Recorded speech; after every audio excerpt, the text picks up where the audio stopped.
If you've heard me say it once, you've heard me say it many other times, that if you want the ultimate relationship, it starts with you first. Hello, fellow flames. In case we haven't met, my name is Dr. Harmony, and I will help you live fearless, live loved, and live free. If you're new to my channel, welcome. And if you're returning, welcome back. And make sure to subscribe and hit that notification bell so that you know when all my videos and content come live. And I'm super excited to share with you a new series of videos that I've put together in order to help you identify and connect with this concept of self-love so that you can stop feeling guilty for taking the time and the care that you need for yourself that is not selfish, because we have been taught that it is selfish if we love ourselves or if we take time for ourselves. And we need to reprogram these patterns. So I have a brand new program for you. I have a brand new resource for you that you can check out below. And that resource is a Self-Care is Not Selfish guidebook. And also, if you sign up for that, you can also join my Self Love Makeover.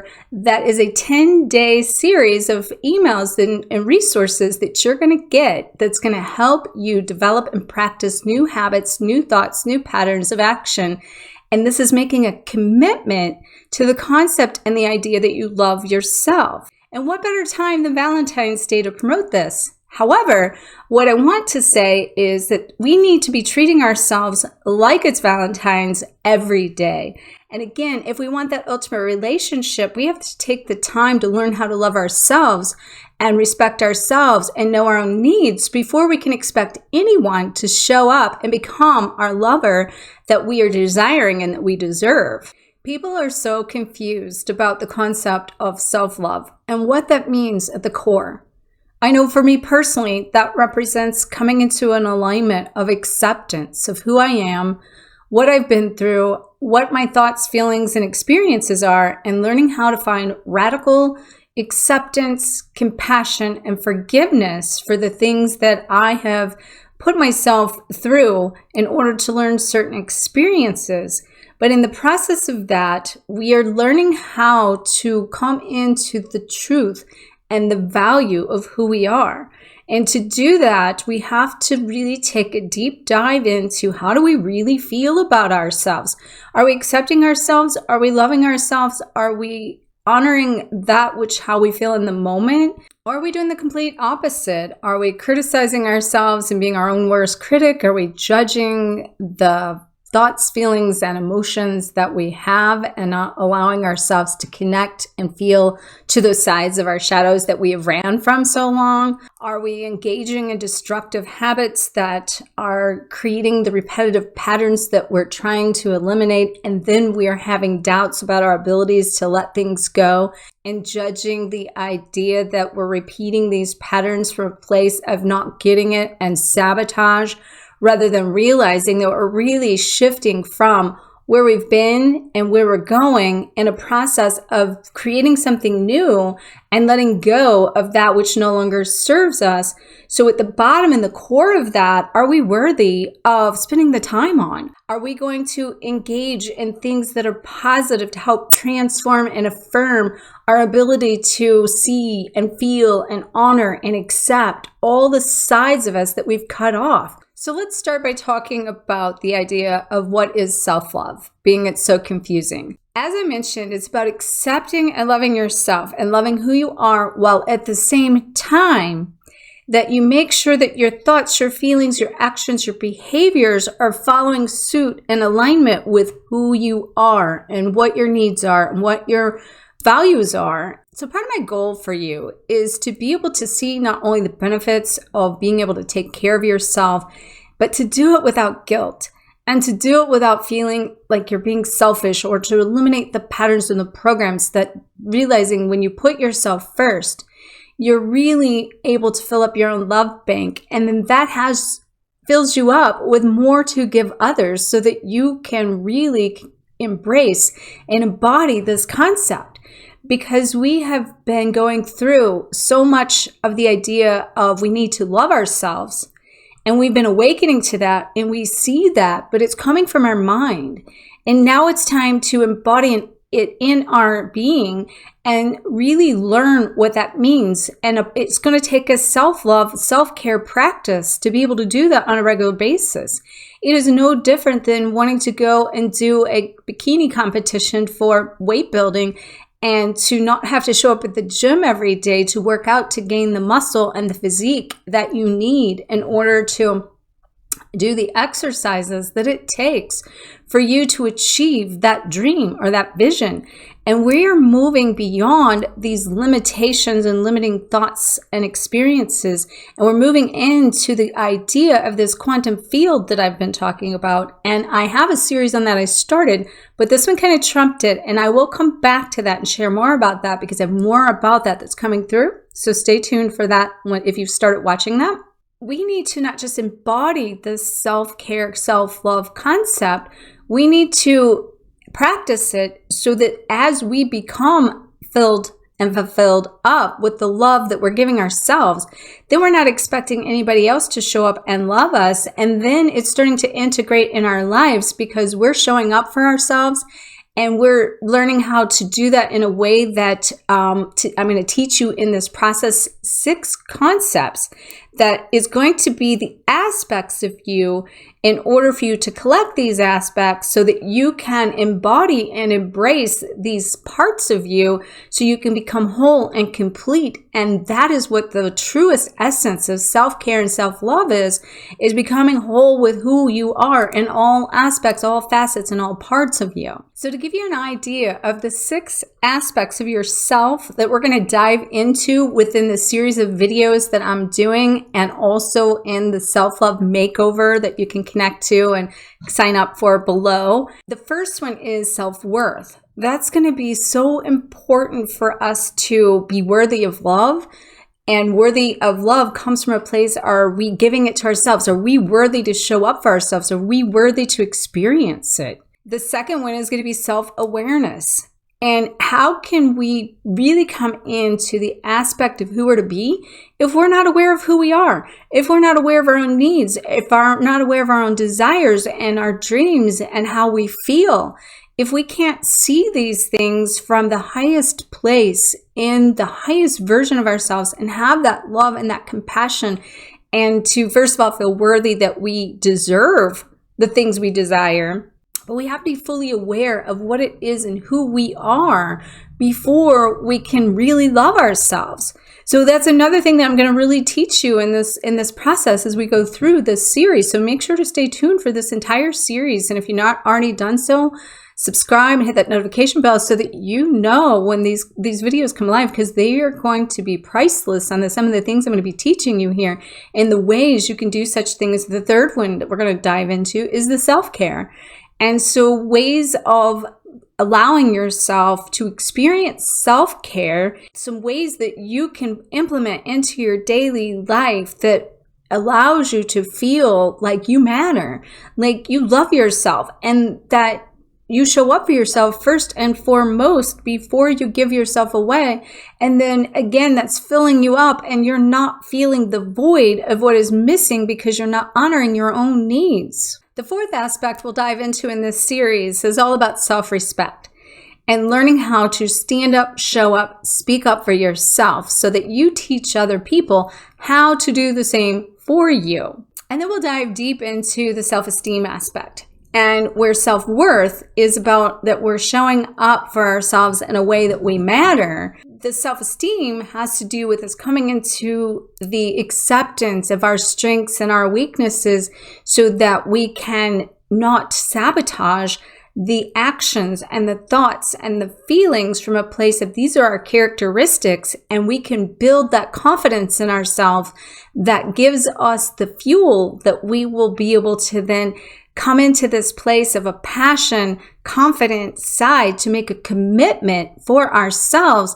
And this will build our self-esteem so that as we move into that 6th aspect, that is self-growth, we're beginning to evolve, expand, grow, and that this is allowing us to shift from where we are and who we've been into our highest version of ourselves is. And this allows us to expand into the idea of who we came here to be from the quantum level of the highest version and the highest timeline that, we can either go step by step and page by page, or we can go through this process and decide that we are confident enough in who we are and what we desire, and that we matter, and that we came here for a reason. And then we can make choices to go from page 100 in a book to page 400 without everything in the middle having to turn it page by page. We can take quantum leaps forward. And this is us growing into the next level of who we are.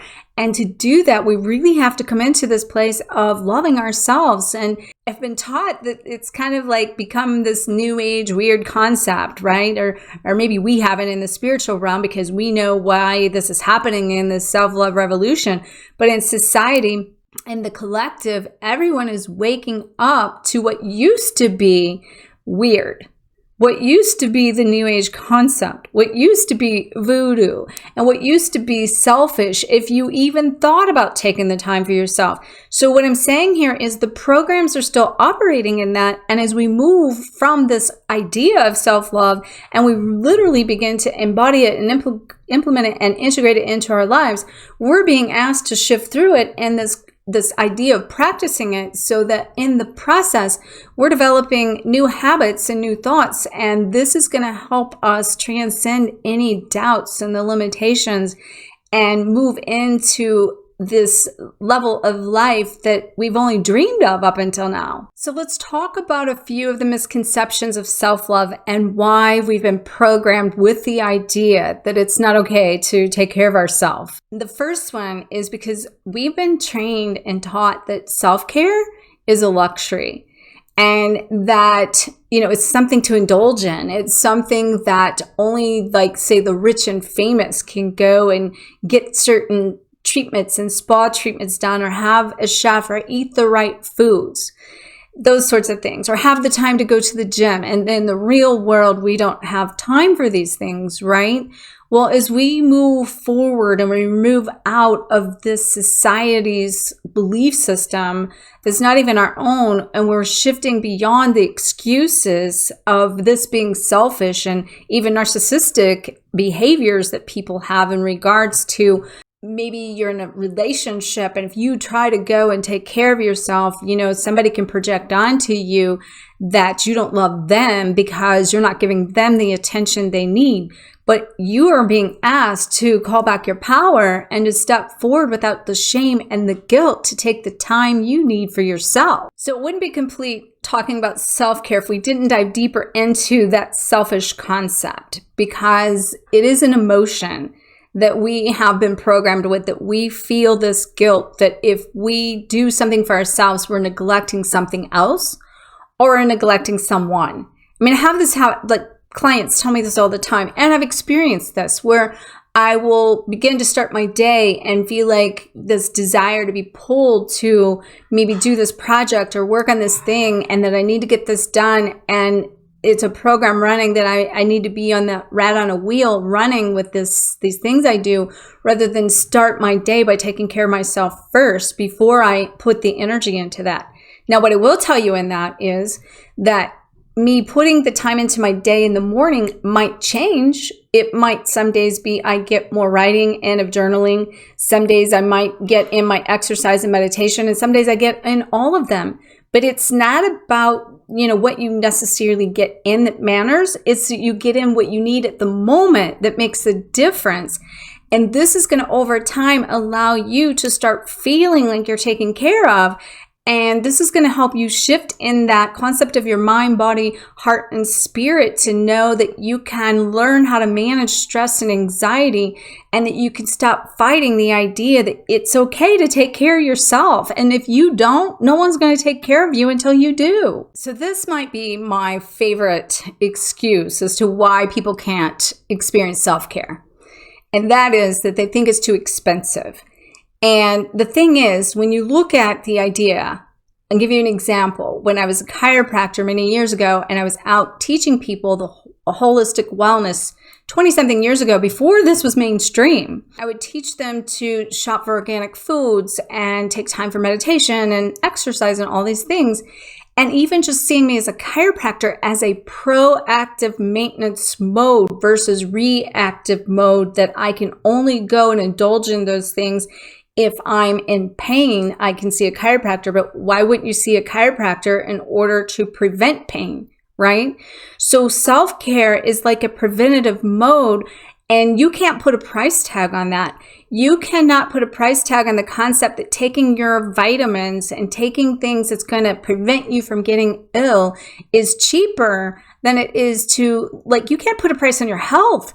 You can't put a price on who you are. You can't be putting a price on that. And we've been taught that if it costs too much, then you're limiting yourself and you're not allowing yourself to indulge in the things that you need, that you need to allow yourself to have. And this is a pattern that you need to break out of so you can stop telling yourself the story, it's too expensive, so I can't experience these things. So another excuse is that most people think that either they don't have time or it takes too much work in order to invest the time into themselves. They used to tell us in chiropractic school that if you started feeling like when your patients would come in and they would complain and say they didn't have the opportunity of money or, the time in order to invest in themselves, go to Walmart and look in the shopping cart and see how many things people have in there that they don't need. Okay, that's from one end, the too expensive side that I mentioned, but on the other end, that people want the easy route. They'd rather take a pill that's going to fix them than take the time to fix themselves.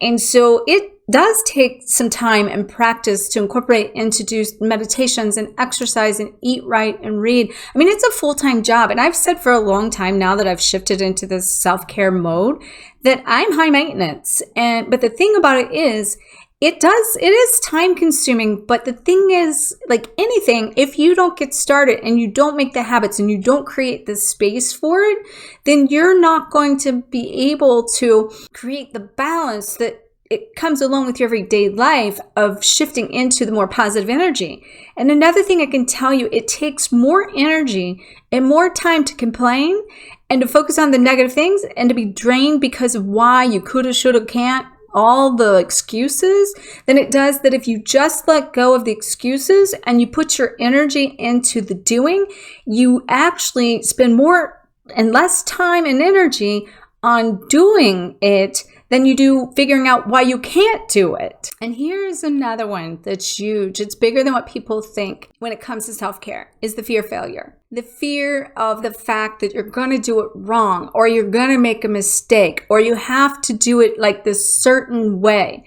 I'm going to give you an example of this. A chiropractic friend of mine that has been doing some different things that I've done, that's followed me here, so you know who you are. She wanted to do the ritual that I did for the beginning of the new year about the New Year's ritual, and she had been putting it off because she felt like there needed to be some specific routine to the ritual that she was gonna get it wrong, and she wanted somebody to do it with her. So the fear of this failure, that at the end of the day, that is program that you have created in your entire life as to why you haven't managed things and you've allowed other people to take charge of you and do things for you rather than you standing up for the ability to do it within yourself, which is taking back your own power. You can't screw this stuff up. All it is listening to your heart, your thoughts, your feelings, your emotions, and giving yourself what you need in that moment. And I'm always saying, even with all these programs and everything I do and the videos and working with clients and putting things in motion, you cannot get it together and do it. You only get it together doing it. So I encourage you to make a commitment and to rise above the fear, because the fear is only the limited aspect of you that's blocking you from moving forward. And so technically you're creating the subconscious pattern to keep you minimized, to keep the fear ruling you, to keep you restricted from going forward. So it's time to break out and break through and come out on the other side loving and taking care of you. So learning how to love yourself in one aspect is allowing yourself to lose everything that you've known and gain everything you've desired. On the other end, you have nothing to lose, because it's a manner of going forward in such a way that you're going to collect all these aspects of yourself, these 6 areas and facets that you're becoming whole again. You're going to learn how to live in a place of less doubt and less fear because you trust yourself. You're going to start to build that relationship with yourself that's more fulfilling. So you're going to have more fulfilling relationships with everyone around you. All of this is going to make you less anxious. You're going to feel more satisfied. And when you feel that way, it's your emotions that attract. So that's going to open up more opportunities to come into you. You will begin to feel more capable of being loved, feeling like love and being loved. So therefore, you're going to be more capable of loving others. And this is going to also create more passion in your life to connect to with more purpose. That's going to give you more fulfillment. And therefore, from there, you're going to be able to achieve more and be more productive in less time because you have the energy to do it. And this is going to help you access all of your gifts, your spiritual gifts and your abilities. That is something that you've been trying to master, but you can't connect to it because you're not feeling the senses, the sensitivity and the emotions that are coming from your heart that you're coming into as you learn to listen to yourself. And you become healthier on a state of mind, body, heart, and soul. And then you begin to make healthier choices and decisions in all areas of your life. And you're able to become in more of a place of being comfortable in your own skin. So again, make sure to join the Self-Love Makeover in the link below. And also that will give you access to a Self-Care is Not Selfish guidebook that you can use to follow through this process with me as we take this journey inward to learning how to love yourself in a new, better, brighter, bolder way that really says you matter. And you've created the ultimate relationship with you. And at the end of the day, that's going to be what's going to bring you the love of your life. And before you know it, you're going to get to a place that you will no longer tolerate being mistreated. You will no longer be on this twin flame journey feeling limited and stuck that if I can only have this one person, they're going to fulfill my needs. And this is going to allow you to respect yourself and to say that you deserve and desire more. And you're going to value yourself and you're going to recognize your worth. And you're going to start to shift into more empathy for yourself, more compassion for yourself, that you will then learn how to have more empathy and compassion for others. And you will find your passion easier. So I'm so excited. Please let me know where you're at in your self-love journey. Please check out the links below to get plugged into the Self-Love Makeover. And I can't wait to share this with you because I'm so excited about it. I've been planning this for a while, and Valentine's Day was the perfect opportunity to let it go and release it out there. So I wish you all the best, most loving Valentine's Day ever. And if you happen to still be single, go out and buy 2 cards, one for yourself from your beloved that's on their way, and one for you to give your beloved when they show up. Okay? So I'll see you in the next video, and we'll be breaking these 6 elements down. And may you always face your fears, find freedom, and glow forward on fire. Namaste.